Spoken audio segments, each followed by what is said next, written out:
The gospel reading is from Matthew chapter 25, verses 14 through 30. And a bit of introduction. First, in the gospel immediately before our text, Jesus is talking to the disciples about the coming day of judgment and being prepared. Robert Ellsberg writes, Jesus gives us a number of examples of being ready. A man who stays awake all night to watch for burglars, a servant who waits for the master's return, the wise bridesmaids who keep their lamps lit for the bridegroom's arrival. And then this story, today's story, it is about being prepared for the master's return and being ready at all times to render an account.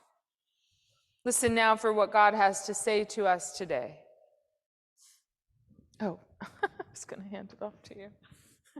God has something to speak to us. Here we are.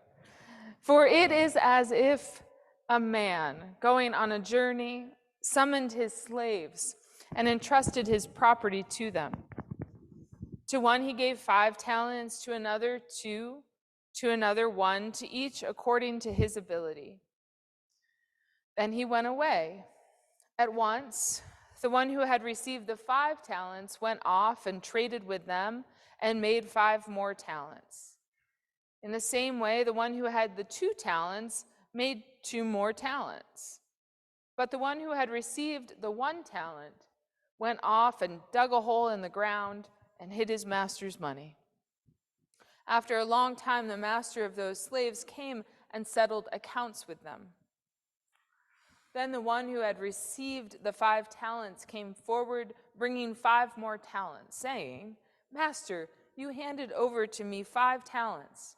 See, I have made 5 more talents. His master said to him, Well done, good and trustworthy slave. You have been trustworthy in a few things. I will put you in charge of many things. Enter into the joy of your master. And the one with the 2 talents also came forward, saying, Master, you handed over to me 2 talents. See, I have made 2 more talents. His master said to him, Well done, good and trustworthy slave. You have been trustworthy in a few things. I will put you in charge of many things. Enter into the joy of your master. Then the one who had received the 1 talent also came forward, saying, Master, I know that you were a harsh man, reaping where you did not sow and gathering where you did not scatter. So I was afraid, and I went and hid your talent in the ground. Here you have what is yours. But his master replied, You wicked and lazy slave. You knew, did you, that I reap where I do not sow and gather where I did not scatter? Then you ought to have invested my money with the bankers, and on my return I would have received what was my own with interest.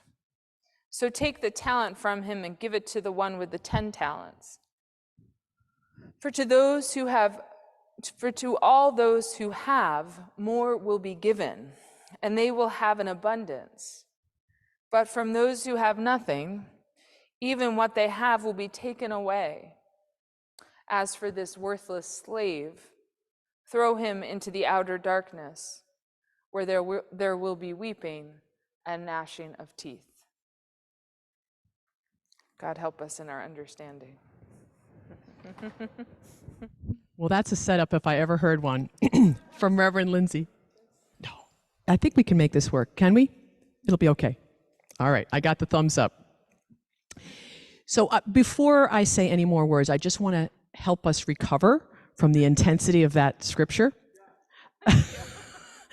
I want us to remember that Jesus often spoke with significant hyperbole, meaning great drama in the storytelling tradition, and that he often was saying, if humans can do this, how much more will God do? And so in this story, he has a pretty wicked master who is dealing with slaves, right? These are people held against their will and being asked to do things and they don't get to say no. So this is a story in which even in the midst of wickedness and slavery and the punishment of the master, Jesus is saying, if even a wicked master can reward certain ways of being, how much more will God do? So I just want you to hold that's often a way that Jesus spoke. And remember that in his time, there were a lot of slaveholders and many slaves and many people who did not have their freedom. So he was speaking in the storytelling of their time. Okay, so with that being said, I just want to say we're setting this reading in the week of Thanksgiving. And this in itself is troubling, right? Even this holiday can be a time of really mixed, nuanced message in the history of our country. I'm going to talk about that a little bit later in the prayer time. But this is a week to be sort of soberly considering what is abundance and who is left out. And so is this story. This story is about that as well. So this week of Thanksgiving, I want to acknowledge that not all of us are in places where it's easy to find something to be grateful for.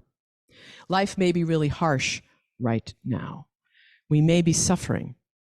We may have seen people suffering even as we walked up the steps to the church today, right? So how can we give thanks and praise when times are so hard? And I think this parable begs us to imagine that God is with us in every moment, the good and the bad, beside us, inviting us to deeper faith and trust, no matter what the world is dishing up. Maybe it is possible to transform our sorrow by seeking what is good, even when that may seem impossible. Not to ignore the suffering or to minimize it.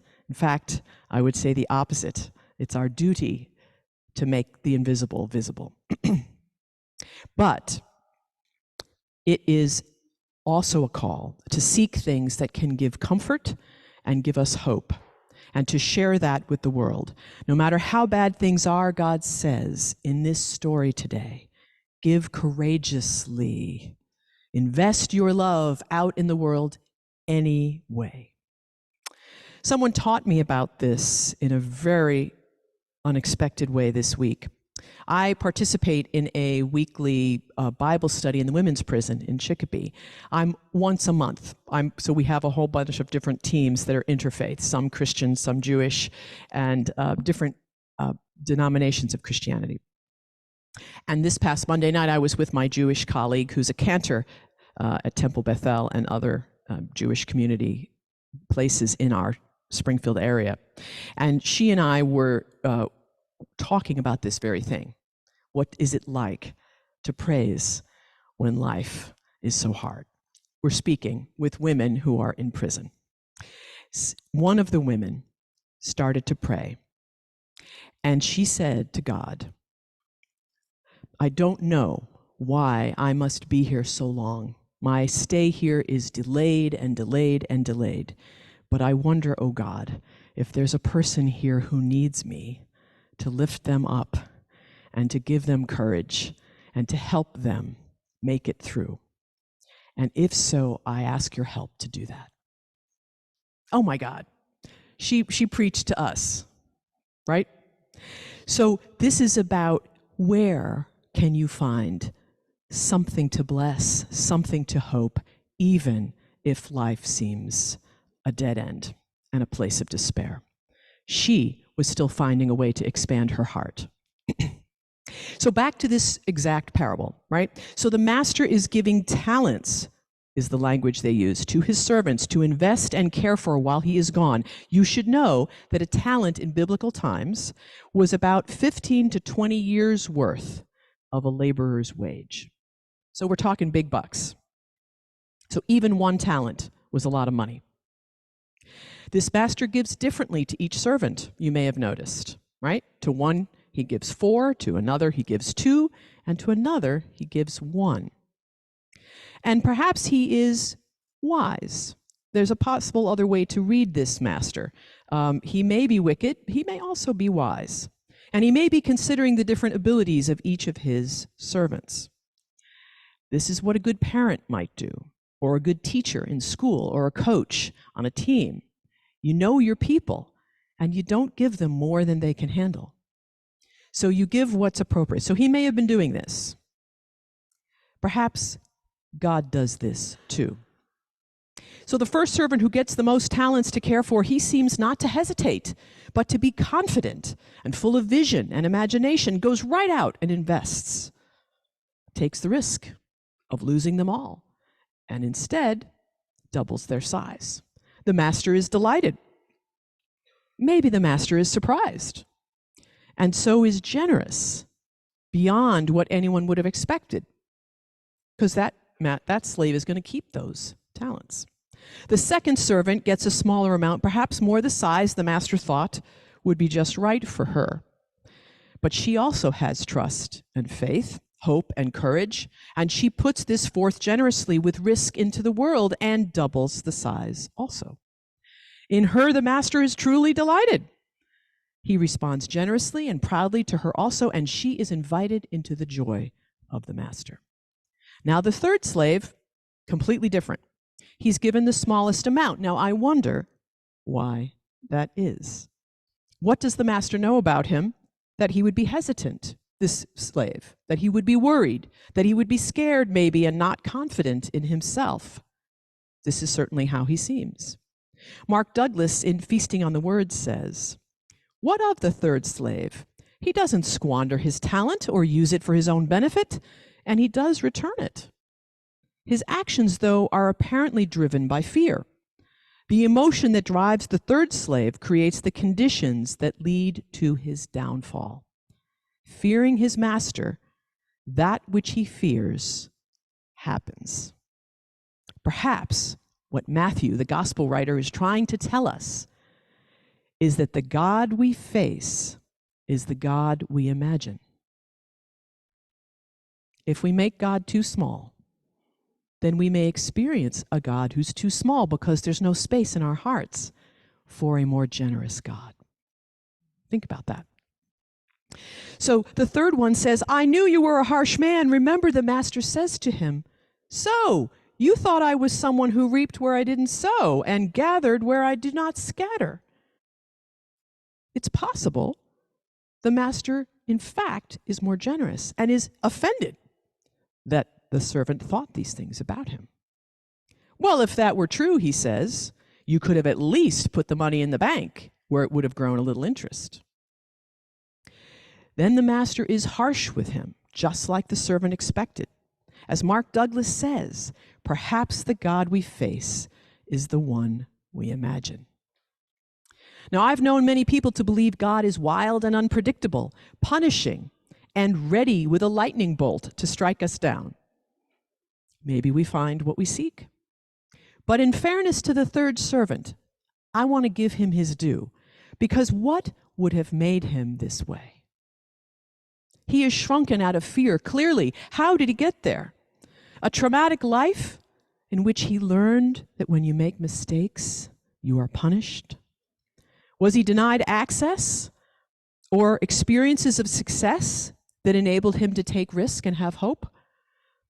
Did no one believe in him enough to equip him to believe in himself? What systems or people held him back? What healing did he need?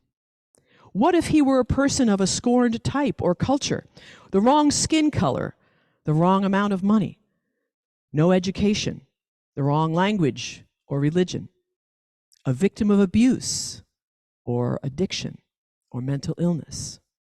I like to pause at the third servant and have mercy on him. Maybe he is not so far from you and me.